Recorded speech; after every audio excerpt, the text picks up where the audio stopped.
अब चलो। Good morning, all of you. Today I will discuss the lecture on the topic the transfer to the unborn child. Transfer to the unborn child.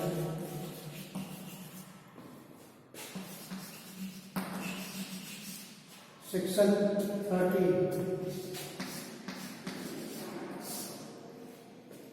आजाद व्यक्ति के पक्ष में अंतर। आजाद व्यक्ति के पक्ष में अंतर।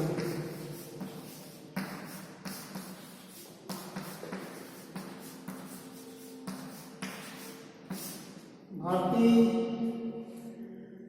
संपत्ति यंत्रण अधिनियम की धारा 13 आजाद व्यक्ति के पक्ष में अंतरण के विषय में वर्णित करती है। क्योंकि संपत्ति अंतरण अधिनियम की धारा 5 जो है यह उल्लिखित करती है, section 5 of the transfer of property act कहती है कि एक जीवित व्यक्ति से दूसरे जीवित व्यक्ति को अंतरण ही किया जा सकता है। जो है इंटरवाइगस, जो अंतरण कैसा होना चाहिए, इंटरवाइगस मीन्स एक जीवित व्यक्ति से दूसरे जीवित व्यक्ति को ही अंतरण किया जा सकता है।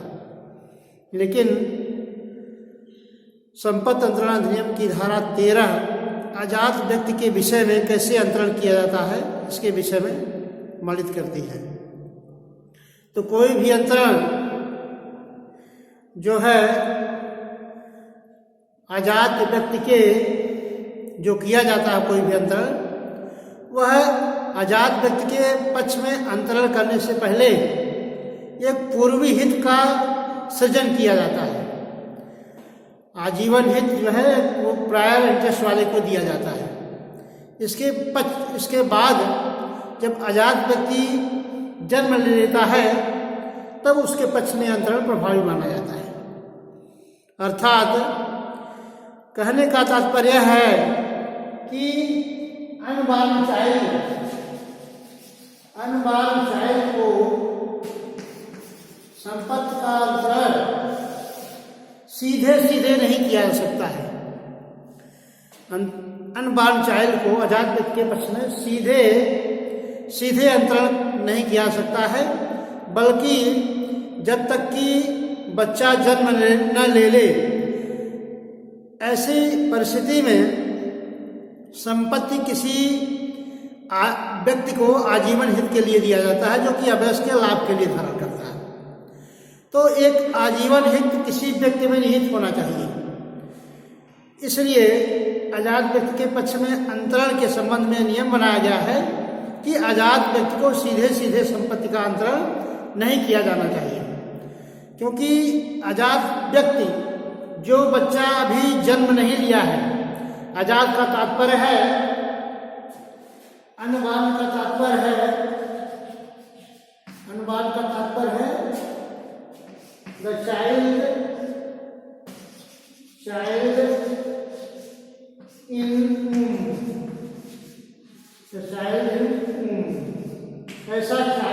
ऐसा बच्चा जो भी माँ के गर्भ में है, अर्थात जन्म नहीं लिया है, ऐसे व्यक्ति को आजाद माना जाता है। तो कोई भी संपत्ति का अंतरण जो है आजीवन हित को सृष्टि करता है। आजाद व्यक्ति के फायदे के लिए संपत्ति जो है आजीवन हित के रूप में सृष्टि किया जाता है, जिसको कि पूर्विक हित दिया जाता है, जो कि आजाद व्यक्ति के लाभ के लिए संपत्ति को धारण करता है।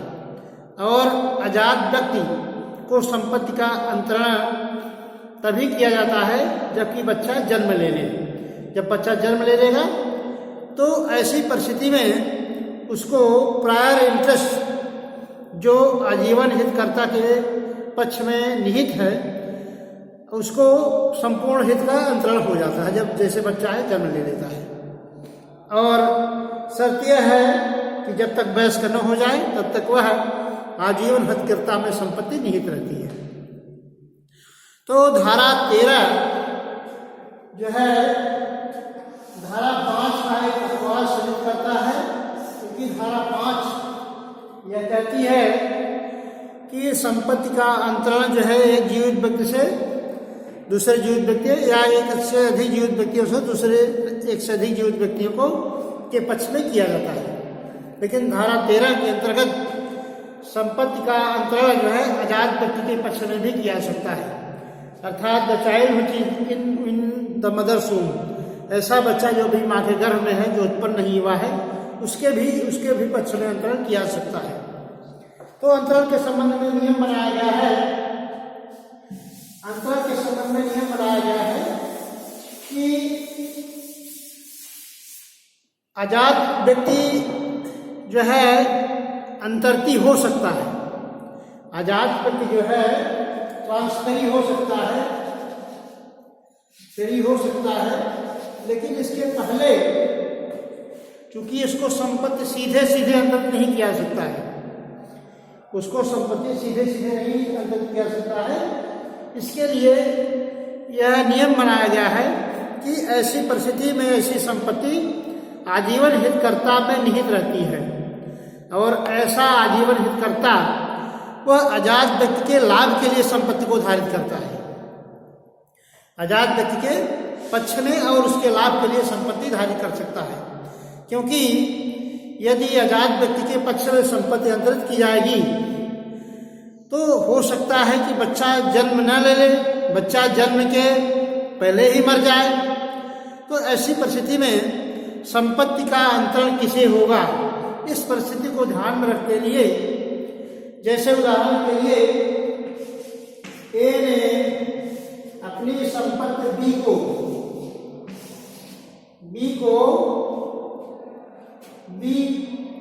जो है आजीवन हित के लिए अपनी संपत्ति बी को, जो कि आजाद है, अनबार्न है इसके लिए, क्योंकि बी अभी अनबार्न है। तो ऐसी परिस्थिति में एक आजीवन हितकर्ता जो है सी नामक व्यक्ति जो है, ऐसी परिस्थिति में ये अपनी संपत्ति को किसके पक्ष में अंतरित करता है, बी के पक्ष में, जो कि अभी आजाद है। तो ऐसी परिस्थिति में be unborn child in his favour the property can not be transferred, in his favor the property cannot be transferred. Before the transferring of the property there must be the prior interest, the property must be vested in the prior interest. ऐसी परिस्थिति में संपत्ति किसको अंतरित की जाएगी, जिसमें आजीवन हित निहित होता था, सी जो उसका गार्जियन है, सी के पक्ष में आजीवन हित का सृजित किया था, राइट इंटरेस्ट, इसके पक्ष में आजीवन हित सृजित किया जाता है। और आया आजीवन हित क्या होता है, एक सीमित हित होता है, एक सीमित हित होता है जो कुछ समय तक निहित होता है। अर्थात जैसे ही बी जो अनबार्न चाइल्ड है जन्म ले लेता है, बी जन्म ले लेता है, तो ऐसी परिस्थिति में बी के पक्ष में संपूर्ण हित का सृजन हो जाता है, बी के पक्ष में संपूर्ण हित निहित हो जाता है, बी के पक्ष में संपूर्ण हित निहित हो जाता है। तो संपत्ति अंतरण अधिनियम की धारा 5 जो है कि अंतर्गत संपत्ति का अंतरण करने के लिए संपत्ति जो है आजीवन हितकर्ता में निहित होनी चाहिए, क्योंकि संपत्ति का अंतरण सीधे सीधे नहीं किया जा सकता है। क्यों नहीं किया जा सकता है, जैसे ए ने अपनी संपत्ति का दान, ए ने अपनी संपत्ति का दान बी के पुत्र के लिए किया है, बी के पुत्र के लिए। तो ये चूंकि ये संपत्ति का दान कर दिया, वहां ये से संपत्ति क्या है निकल गया, इससे प्रॉपर्टी निकल गई। क्योंकि क्या बी के पुत्र को, जो कि अभी अजात है, पुत्र क्या है अभी अजात है, तो संपत्ति किसमें निहित होगी? अगर संपत्ति को में कोई किसी व्यक्ति के पक्ष में, अजात व्यक्ति के फायदे के लिए अगर किसी में संपत्ति निहित नहीं कर दी जाएगी, तो संपत्ति के संबंध में यह जो है विसंगति उत्पन्न होगी। संपत्ति किसी व्यक्ति में रहनी चाहिए, इससे तो निकल गई। बी का पुत्र जो है अभी अजात है, जन्म नहीं लिया है, उसका अस्तित्व नहीं है, तो संपत्ति किसी व्यक्ति के स्वामित्व में निहित होनी चाहिए। ऐसी परिस्थिति में यदि मान लीजिए बी जो पुत्र है वह जन्म लेने के पहले ही मर जाता है, तो ऐसी परिस्थिति में ऐसा दान शून्य हो जाता है, ऐसा दान शून्य हो जाता है। तो ऐसी परिस्थिति में बी को आजीवन हित का सृजन होना चाहिए। बी में जब तक आजीवन हित सृजित नहीं होगा, तब तक ऐसी संपत्ति का अंतरण अजात व्यक्ति के पक्ष में नहीं किया जा सकता है। आजीवन हित का सृजन होना चाहिए बी के पक्ष में। अगर आजीवन हित को सृजित नहीं किया जाता है, तो ऐसी परिस्थिति में जो है संपत्ति का अंतरण शून्य माना जाएगा। तो धारा 13 ट्रांसफर ऑफ प्रॉपर्टी एक्ट की धारा 13 के लिए यह नियम बनाया गया है कि पहला नियम इसलिए है कि पूर्विक सृष्टि हित, पूर्विक हित का अंतरण होना चाहिए। पहले पूर्विक हित का अंतरण होना चाहिए। प्रायर इंटरेस्ट का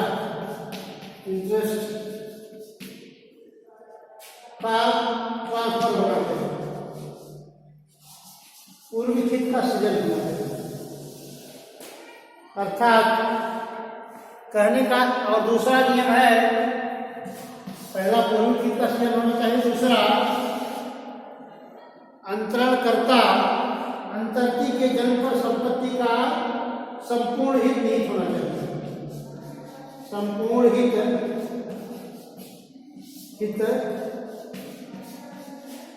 अंतर्ती के पक्ष में होना चाहिए, अंतर्ती के पक्ष में होना चाहिए, के पक्ष में होना चाहिए, अंतर्ती के पक्ष में होना चाहिए। तो यहाँ पर संपत्ति अंतरण अधिनियम की धारा 13 के अंतर्गत दो शर्तें विहित की गई है। पहला जो है प्रायर इंटरेस्ट पूर्विक हित का तात्पर्य क्या है? कोई भी संपत्ति जो आजाद व्यक्ति के पक्ष में अंतरित की जाती है, क्योंकि संपत्ति आजाद व्यक्ति को सीधे सीधे अंतरित नहीं की जा सकती है, इसीलिए वह संपत्ति एक न्यास के रूप में, प्रायर इंटरेस्ट एक ट्रस्ट के रूप में आजीवन हित के रूप में निहित होती है। आजीवन हित के रूप में प्रायर इंटरेस्ट कर्ता में निहित होती है। और ऐसी संपत्ति किस रूप में निहित होती है?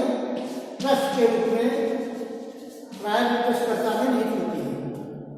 तो सबसे पहले संपत्ति अंतरण अधिनियम के अंतर्गत नियम बनाया गया है कि प्रायर इंटरेस्ट कर्ता होना चाहिए, पूर्विक हित सृष्ट होना चाहिए किसी व्यक्ति में।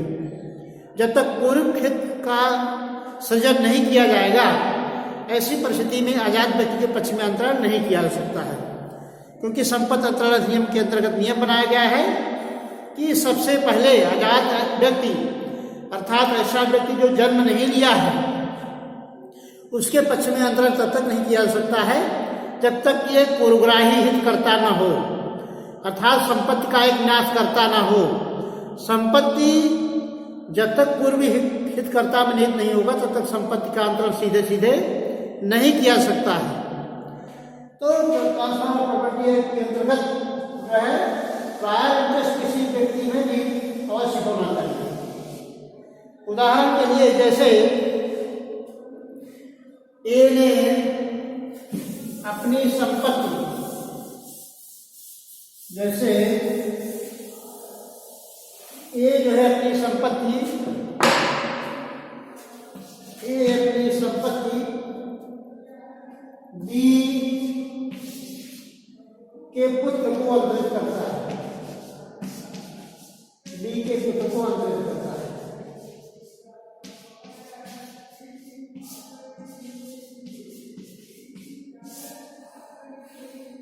ए अपनी संपत्ति बी के पुत्र को अंतरित करता है जो कि अभी अनाथ है। क्योंकि ए ने संपत्ति का अंतरण कर दिया बी को, बी का पुत्र भी आजाद है, तो संपत्ति के अंतरण के लिए बी नामक व्यक्ति को में प्रायर इंटरेस्ट निहित होना चाहिए, प्रायर इंटरेस्ट निहित होना चाहिए।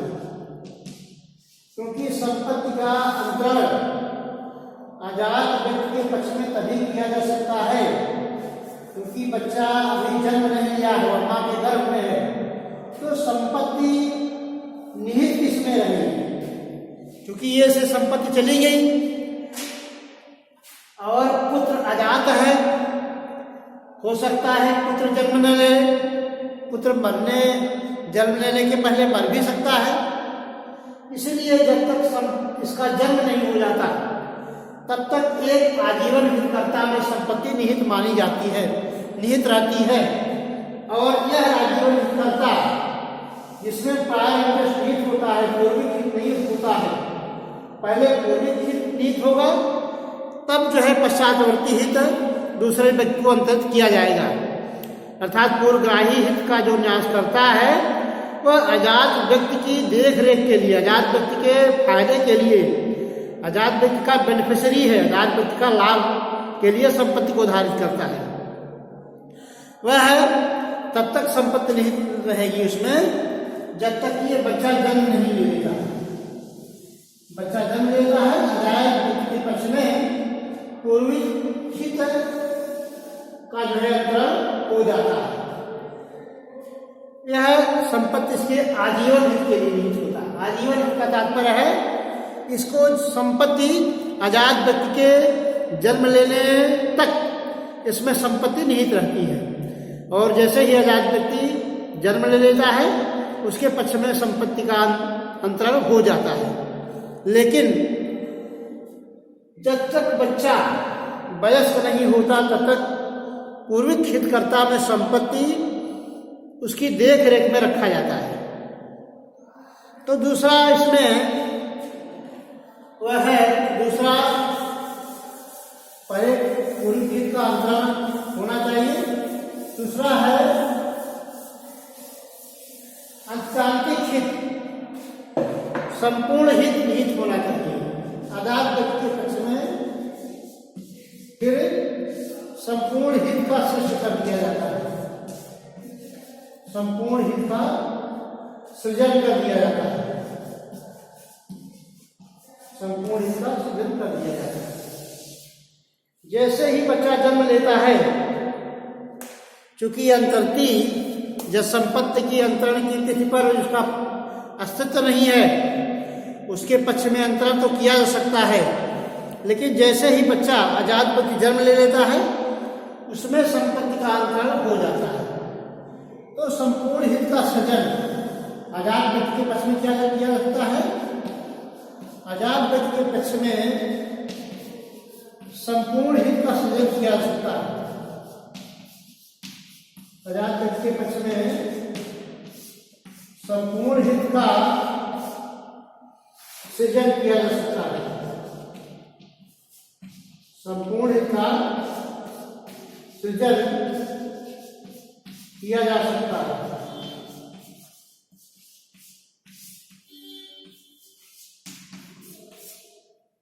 अर्थात ऐसा व्यक्ति जो जन्म नहीं लिया है, ऐसी जो जन्म लिया है उसमें सीधे सीधे संपत्ति का अंतरण नहीं किया सकता है।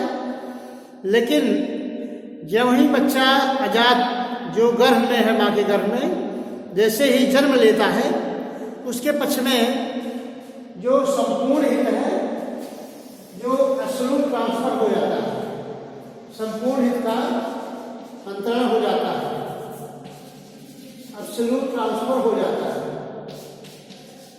संपूर्ण हित जो है सृजित कर दिया जाता है अजात व्यक्ति के पक्ष में।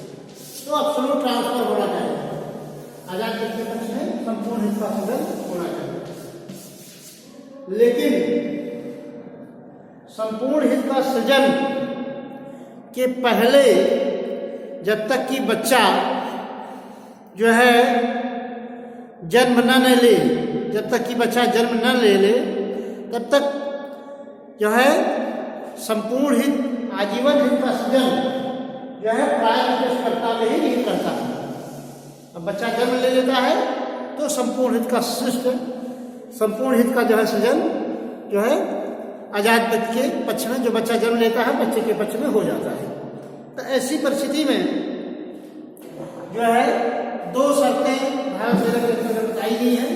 पहला शर्त यह है, पहली शर्त यह है कि प्रायर इंटरेस्ट होना चाहिए,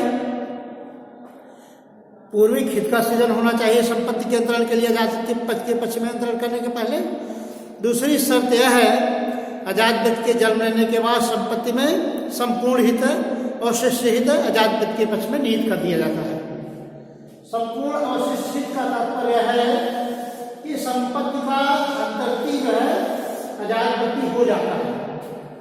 भले ही संपत्ति को धारण करने की अभी उसकी उम्र नहीं हुई है, लेकिन अंतर्ती के पक्ष में संपूर्ण हित का सृजन कर दिया जाता है।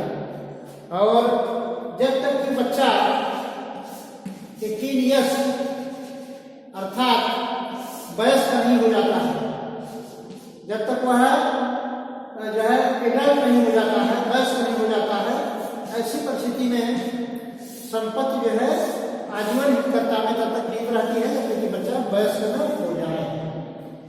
वयस्क होने तक संपत्ति इसमें आजीवन हितकर्ता में निहित रहती है और संपूर्ण हित का सृजन जो है बच्चे के पक्ष में चला जाता है। तो भारतीय संपत्ति अंतरण अधिनियम के अनुसार कोई भी संपत्ति आपके द्वारा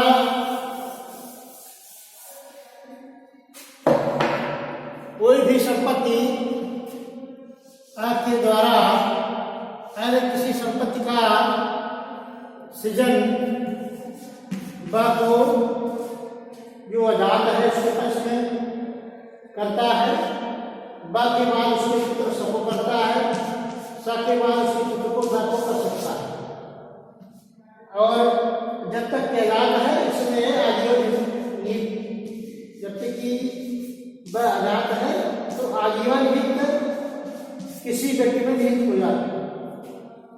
मान लीजिए यक्ष में आजीवन तो जो है जब वह व्यक्ति घर में लगे तो तक कर सकता है, बाकी बाद के बाद द को कर सकता है। इस प्रकार से संपत्ति अंतरण अधिनियम के अंतर्गत आजीवन हितकर्ता में संपत्ति निहित होने के बाद एक के बाद दूसरे को अंतरण किया जा सकता है और ऐसा अंतरण संपत्ति अंतरण अधिनियम के अंतर्गत वैध माना जाता है। ऐसी परिस्थिति में आंग्ल और भारतीय विधि में भारतीय विधि